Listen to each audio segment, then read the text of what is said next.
শুভ সকাল বন্ধুরা, তোমরা সবাই কেমন আছো? আশা করি বেশ ভালো আছো এবং সুস্থ আছো। আমিও মোটামুটি বেশ ভালো আছি এবং সুস্থ আছি। আরেকটি নতুন ব্লগে সবাইকে জানাচ্ছি অনেক অনেক ভালোবাসা জানিয়ে আজকে আরেকটি নতুন ব্লগ শুরু করলাম। আই হোপ আজকের ব্লগটি তোমাদের খুব ভালো লাগবে। আচ্ছা বন্ধুরা, তোমাদেরকে একটা কথা বলি, যারা আমার ব্লগ দেখছো তারা অবশ্যই কমেন্টে জানিও কে কোথা থেকে আমার ভিডিওটি দেখছো। যারা কমেন্ট করবে পরবর্তী ভিডিওতে প্রত্যেকের নাম নিব।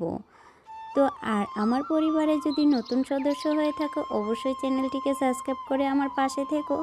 আর ভিডিওটি ভালো লাগলে অবশ্যই একটা লাইক করো আর একটা কমেন্ট করো। তোমাদের একটা কমেন্ট একটা লাইকে আরেকজনের কাছে ভিডিওটি আমার পৌঁছে দিবে। তার জন্য প্লিজ তোমাদেরকে একটাই রিকোয়েস্ট করব, তোমরা একটু ভিডিওটি লাইক করে দিও আর কমেন্ট করে অবশ্যই জানিও কেমন লাগলো।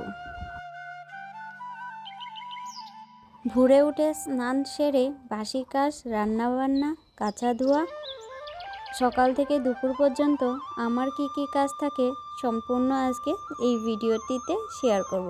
আই হোপ আজকের ভিডিওটি স্কিপ করে দেখবে না, সম্পূর্ণ দেখার অনুরোধ করছি। ভোরে উঠেছি, তো ভোরে উঠেই তোমাদের সাথে ব্লগ শুরু করতে পারিনি, খুব সকালে উঠেছি। তো উঠেই কিন্তু আগে স্নান সেরেছি। তো যেহেতু আমার পিরিয়ড চলছে তাই কিন্তু ভোরে উঠেই স্নান করতে হয় আমাদের মধ্যে, তাই কিন্তু খুব সকালে স্নান করে নিয়েছি। স্নান করে এখন দেখো বাসি কাজে লেগে পড়লাম। তো বাসি কাজ তো আমরা প্রতিদিন বাঙালি বাড়িতে কিন্তু বাসি কাজটা মাস্ট। সকালবেলা যে বাসি কাজগুলো হয় সেগুলো কিন্তু আগে করতে হয়। তো একবারে চলে আসলাম রান্নাঘরে। তো রান্নাঘরে দেখো কালকে রাত্রে খাওয়া দাওয়া করে রাখা বাসনগুলো সেগুলো বের করে কিন্তু ঘরটা ঝাড় দিয়ে নিয়েছি। আর ভালো করে ঘর দুয়ার ঝাড় দিয়ে এখন দেখো বাসনগুলো এতগুলো বাসন হয়েছে। কালকে রাত্রেবেলা একদমই বাসন ধুইনি, কিছু সন্ধ্যার দিকেরও বাসন রয়েছে যেগুলো আর কি সন্ধ্যার দিকে চা খাওয়া হয়েছে, বাবু দুধ খেয়েছে, বড় ছেলে একটু সন্ধ্যার টিফিন খেয়েছে, তো সেগুলো বাসন। আবার রাত্রেবেলা দুজন মা ছেলে ভাত খেয়েছি, সেই জন্য আর কি এই কয়েকটা বাসন বেরিয়েছে। আর কালকে কড়াইটা মাজিনি, তো তার জন্য কড়াইটাও ভালো করে আজকে মেজে নেব। তো প্রতিদিন যদি কড়াইগুলো প্রতিদিন মাজা হয়, মাঝখানে আমার কি অভ্যাসটা খুব খারাপ হয়েছিল জানো তো, একদম আলসি করে। আর টাইম যেহেতু কড়াইগুলো একটু টাইম নিয়ে মাজতে হয়, একদম আলসি করে ভালো করে কড়াইগুলো না মাজতে মাজতে একদম বাজে অবস্থা হয়ে গেছিলো। তাই এখন ভাবছি, এখন থেকে বলছে যত কষ্ট হোক 5 থেকে 10 মিনিট টাইম নিয়ে ভালো করে আর কি কড়াইগুলো মেজে রাখবো। নাহলে পরে একদম যখন বেশি ইসে হয়ে যায়, তেলের চিটচিটে বেশিরভাগ তলাতে যখন গ্যাস ওভেনে রান্না হয় না, তখন মনে হয় বেশি নিচের দিকটা একটু বেশি তেল তেলার কালারটা হয়ে যায়। তো সেটা উঠাতে বহুত পরিশ্রম লাগে। তো যাই হোক, এখন দেখো আমার সব বাসনপত্র কিন্তু মাজা হয়েছে। আর লাস্টের দিকে আমি কড়াইটা নিয়ে বসেছি, যেহেতু বাসনগুলো আগে মেজে রেখেছি। তো সেগুলো না এখন যেহেতু ওয়েদারটা খুব হাওয়া বাতাস দিচ্ছে, আর বাসনগুলো যদি মেজে রেখে দিই তাহলে কিন্তু বাসনগুলো কিন্তু শুকিয়ে যায়। আর আমরা গ্রামে থাকি, তার জন্য কিন্তু আমরা মানে ছাই দিয়ে বাসন মাজি। এটা কিন্তু বেশ ভালো, সাবান থেকে বাসন ছাই দিয়ে মাজাটা বেশি আর কি ভালো হয়, পরিষ্কার থাকে, ক্লিন থাকে। যেটা একটা সাবান দিয়ে মাজলে একটা কীরকম একটা সাদা সাদা টাইপের থাকে।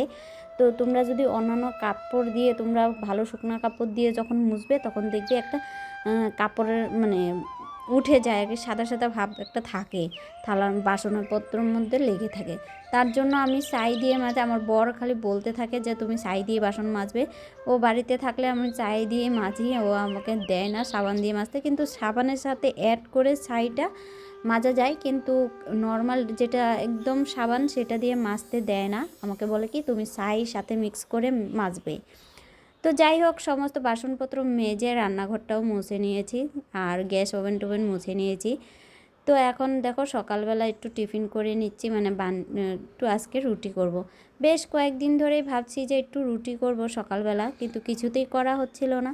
তো আজকে ফাইনালি ভাবলাম, যেহেতু সকাল সকাল সকালে উঠেছি বলে, তো আজকে ভাবলাম না রুটিটা করা যাক। তো ওইদিকে বড় ছেলে কিন্তু উঠে নেই আর ছোট ছেলে কিন্তু উঠে পড়েছে। তো যাই হোক, এখন দেখো সকালে মা ছেলে দুজন, তো দুজনের জন্যই রুটি করব। তো আমি অন্য তেল দিয়ে ভাজবো না, শুকনো রুটি করব।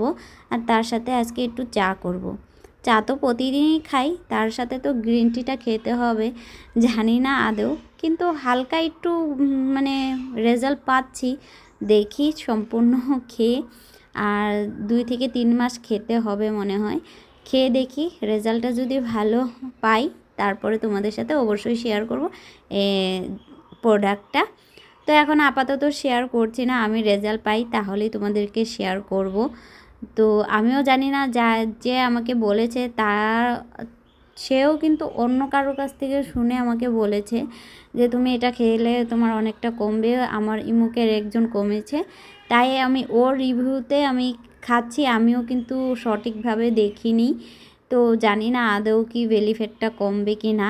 তার সাথে একটু এক্সারসাইজ তো করতে হবে, তো সেটাও করা হচ্ছে না, কিন্তু ট্রাই করব এখন থেকে এক্সারসাইজটাও করার জন্য।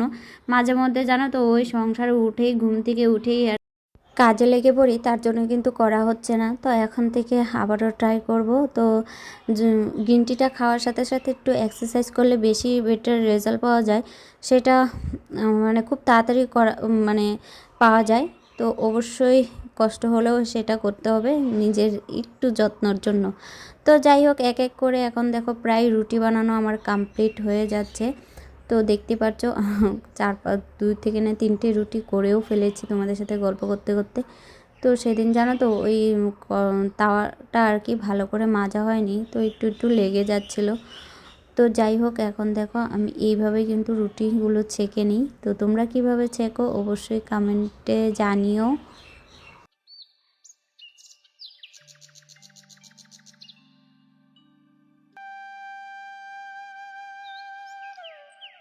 রুটিগুলো বানানো কমপ্লিট, আর এদিকে আমি চাটাও বসিয়ে দিলাম। তো দুধটা উবলে গিয়েছিলো, তার জন্য কিন্তু পড়েও গিয়েছে।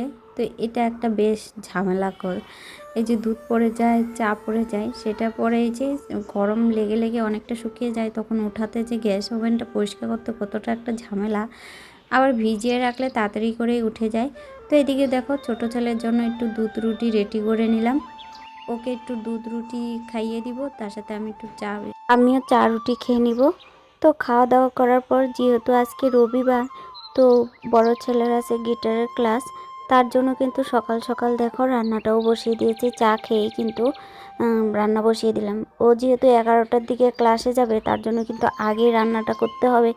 তারপরে অন্যান্য সংসারে অনেক কাজই রয়েছে, সেগুলো আমি এক এক করে পরে করব। আগে রান্নাটা শেষ করি, না হলে কিন্তু ও খেয়ে যেতে পারবে না ক্লাসে। যেহেতু আস্তে আস্তে ওর প্রায় 2টো বেজে যায়, তার জন্যও কিন্তু বাইরের থেকে না খেয়ে গেলে ভীষণ কষ্ট হবে। তার জন্য কিন্তু তাড়াতাড়ি করে রান্নাটা বসিয়ে দিলাম। রান্নার মধ্যে কিন্তু আমি ওই আলু ভাজা আর ডালই করেছি। আর এদিকে দেখো পরে তো বড় ছেলে ওই ঠাকুরদার সাথেই কিন্তু ভাত খেয়ে নিয়েছে, মানে ওই শাশুড়ি ওদের ঘরে যেহেতু বাবা ভাত খাচ্ছিল, সেখানে বাবা খাইয়ে দিয়েছে। তো ওর খাওয়া হয়ে গেছে, আর এদিকে আমার তো রান্নাও হয়নি। তো এদিকে দেখো ও বেরিয়ে যাচ্ছে, আর এদিকে দেখো ছোট ছেলে কিন্তু রশির মধ্যে ঝুলছে। তো যাই হোক, বাকি রান্নাটা করব। দেখো এদিকে আমি আলু ভাজাটা করতে করতে কিন্তু ও চলেও গেছিলো। তো দেখো এইদিকে দেখো ছোট ছেলে মানে বিরক্ত করছে যে দাদাভাই চলে গেছে, তো আমি ওকে কুলে নিব নাকি, সেই জন্য আর কি বিরক্ত করছে, কুলে উঠবে। তো যাই হোক, এদিকে আলু ভাজা হয়ে গেছে, আর এদিকে দেখো মাছের ডাল আমি রান্না করেছি। সেটা হলো আমাদের বাড়িতেই আর কি চাষ করা হয়, জমিতে চাষ করা হয়, সেই ডালটাই কিন্তু রান্না করেছি। তো মাসকালার ডাল রান্না করেছি, তার সাথে আলু ভাজা করেছি, আর কিছুই রান্না করিনি। তো ফাইনালি পরে আবার চলে আসলাম এই যে ঘর দুয়ারে। যেহেতু আজকে পিরিয়ডের 3 দিন, তাই কিন্তু আমার সমস্ত কাঁচা ধোয়া রয়েছে আজকে। তো তার জন্য দেখো সব পর্দাগুলোও খুলে নিয়েছি, এদিকে বেডশিটগুলো উঠিয়ে নিয়েছি, বালিশের কাভারগুলোও খুলে নিয়েছি।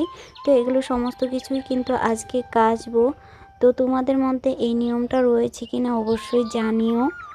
জানি এই নিয়মটা অনেকে এখন মানে না, আগের থেকে সনাতন ধর্মতে এই নিয়মটা করে এসেছে আমাদের পূর্বপুরুষ মানে যারা ছিল তারা এই নিয়মটা মেনে আসছে।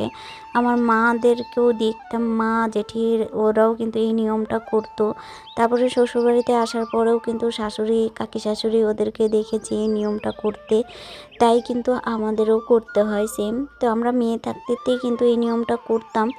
যেমন পিরিয়ড হলে ঠাকুর পুজো দিতাম না, প্লাস 7 দিন ভরা মানে আছে না ঠাকুর পুজো, ভালো পুজো হলে সেখানে যেতাম না।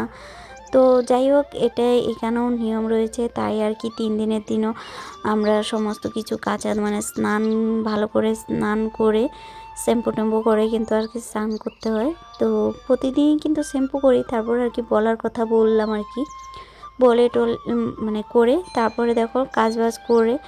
আর এখন আগে কিন্তু রান্নাটাও করতো না, পিরিয়ড হলে কিন্তু 3 দিন রান্না করতো না, কিন্তু যেহেতু আমি একা রয়েছি তো আমার করার মতো কেউ নেই, তার জন্য কিন্তু করতে হয়। আবার আমার এই যে ছোটো যা কিন্তু রান্না করে না, যেহেতু শাশুড়ি আছে ও করে, শাশুড়ি করে দেয়, আমাকে তো আর কেউ করে দেবে না, তাই আর কি আমাকে করতে হয় রান্নাটা।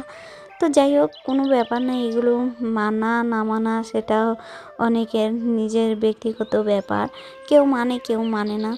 তো জানি এটা অনেকেই মানবে না। তো তোমরাও কারা কারা কারা মানো, কারা কারা মানো না, অবশ্যই কমেন্ট করো, জানিও। আর এদিকে দেখো সমস্ত তোমাদের সাথে কথা বলতে বলতে দেখো আমার কাঁচা ধোয়াও কমপ্লিট হয়ে গেছে। তো এখন আমি ভাত খাইনি, সমস্ত কাঁচা ধোয়া করে বাকি যেগুলো কাজ আছে সমস্ত কাজ শেষ করে তারপরে কিন্তু আমি দুপুরে খাওয়া দাওয়াটা করব। সকালবেলা যেহেতু আমি চা খেয়েছি তাই কিন্তু রুটি দিয়ে, তাই এতটা খিদা পাইনি।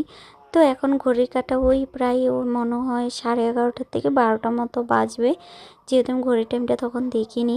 আর এদিকে দেখো মুসুর ডালগুলো মেলে দিয়েছে, আর রোদের তাপ এত পরিমাণে এত গরম হয়েছে সেটা পা দেওয়া যাচ্ছিল না, আমি চটি পরেই কিন্তু মেলছিলাম, যেহেতু আমার ডালগুলো শাশুড়ি মা এখানে মেলে দিয়েছে তার উপরেই কিন্তু হাঁটতে হবে দেখে কিন্তু আমি জুতোগুলো খুলে নিয়েছি। আর সামনে যেগুলো দেখতে পাচ্ছ এগুলো কিন্তু সুপারির মানে খোসা, সেগুলো কিন্তু রোদ্রে দিয়ে দিয়েছে। এগুলো দিয়ে কিন্তু বেশ রান্না করা যায়, যেহেতু আমাদের আশেপাশেই কিন্তু সুপারি কাটা চাতাল রয়েছে, তার জন্য কিন্তু আমাদের বাড়ির থেকে সুপারি কাটা হয়। শাশুড়ি মা যা মাঝে মধ্যে আমিও টুকিটাকি করে হঠাৎ হঠাৎ কাটতে যাই, তো তার জন্য কিন্তু খোসাগুলো বাড়িতে নিয়ে আসা হয়, সেগুলো দিয়ে কিন্তু ভালো করে রান্না করা যায়, মানে ভালো আর কি রান্না হয়। তো সেটাই আর কি শুকাতে দিয়েছে, তো বাড়িতে এনে শুকাতে দিয়েছে। তো যাই হোক, এদিকে দেখো কাঁচা ধোয়া কমপ্লিট করে এখন দেখো ঘরের যেগুলো আর কি মোছা রয়েছে, রান্না করার পরে গ্যাস ওভেন মোছা রয়েছে, তারপরে রান্নাঘরটা মোছা রয়েছে। যেহেতু সকালবেলা একবার মুছেছি, তারপরেও কিন্তু এখন রান্না হয়েছে বলে কিন্তু আবারও মুছে নিচ্ছি, কেননা মাছি খুব পরিমাণে হয়েছে, দেখতেই পারছো ক্যামেরাতে কত পোকা উঠছে। তো এখন যদি না মুছি তাহলে মাছির উৎপাতটা আরও বেশি হবে। রান্নাঘর দিকে মোছা কমপ্লিট হয়ে গেছে, এখন বালতি ভরে আবারও নিয়ে যাচ্ছি রুমে। তো রুমটাও যেহেতু আমার মোছা হয়নি, যেগুলো জামা কাপড় যেগুলো বের হয়েছে সেগুলোকে কাচতে চলে গেছিলাম, তখন আর বেডরুমটা আর মোছা হয়নি। তো এখন যেহেতু বেডশিটটা উঠিয়ে দিয়েছি, তো দেখতে ভালো লাগছিল না বলে তো আমি এই বেডশিটটা পেতে দিচ্ছি, তারপরে পর্দাগুলো শুকিয়ে গেলে পর্দাগুলো লাগিয়ে নিব। আমার যেহেতু এক সেটই পর্দা রয়েছে, বা আমার অন্য পর্দাগুলো আমি এখন লাগাচ্ছি না, মানে ভালো লাগে না সেইগুলো, মানে নষ্ট হয়ে গেছে অনেকটা, তারপরে থেকে আর আনা হচ্ছিল না। তো এবার পয়লা বৈশাখের সময় নতুন করে আবারও নিয়ে আসব। অনলাইন থেকে অর্ডার করেছিলাম কিন্তু ভালো আসেনি, তারপরে আমি রিটার্ন করে দিয়েছি। তোমাদেরকে একবার দেখিয়েছিলাম যে আমি পর্দা অর্ডার করেছি কিন্তু ভালো আসেনি বলে আমি রিটার্ন করে দিয়েছি। আর এখন নেক্সট টাইম যখন মার্কেট যাব তখন নিয়ে আসব বা এক সেট পর্দার সেট। তো যাই হোক, এখন দেখো বিছানাপত্রগুলো ভালো করে গুছিয়ে মানে পেতে নিয়েছি, আর কার্পেটটা পেতে রাখি ছোট ছেলের জন্য, যখন তখন ওই হিসু করে দেয়, তার জন্য কিন্তু কার্পেটটা পেতে রাখি, তাহলে কিন্তু আমার কোনো অসুবিধা হয় না। তো এখন দেখো মোটামুটি ঘরের কাজ তো কমপ্লিট হয়ে গেছে, আর এদিকে আমি ঘরটা মুছে নিচ্ছি। তো এই ছিল আমার দুপুর পর্যন্ত কাজ। তারপরে এই যে ছেলেকে স্নান করাবো, ওকে খাওয়াবো, আর এদিকে ঘর মুছছি। দেখো আমার ছেলে কি করছে, ওকে কুলে নিয়ে আমি ঘর মুছতে হবে সেটা বলছে। তো আমি কুলে উঠবো এরকম বলছে। মাঝে মধ্যে এখন বিরক্ত করে, বেশি পরিমাণে বিরক্ত করে, মানে খুব দুষ্টুমি করে, কাজ করতে দিবে না, নাইটিতে ধরে রাখবে, কুলে উঠবে এরকম করে। আগে একটা সময় ছিল ও ওরকম করতোই না, এখন খুবই করে। তো চলো আজকের ব্লগটি এই পর্যন্তই। ভালো থেকো, সুস্থ থেকো, টাটা।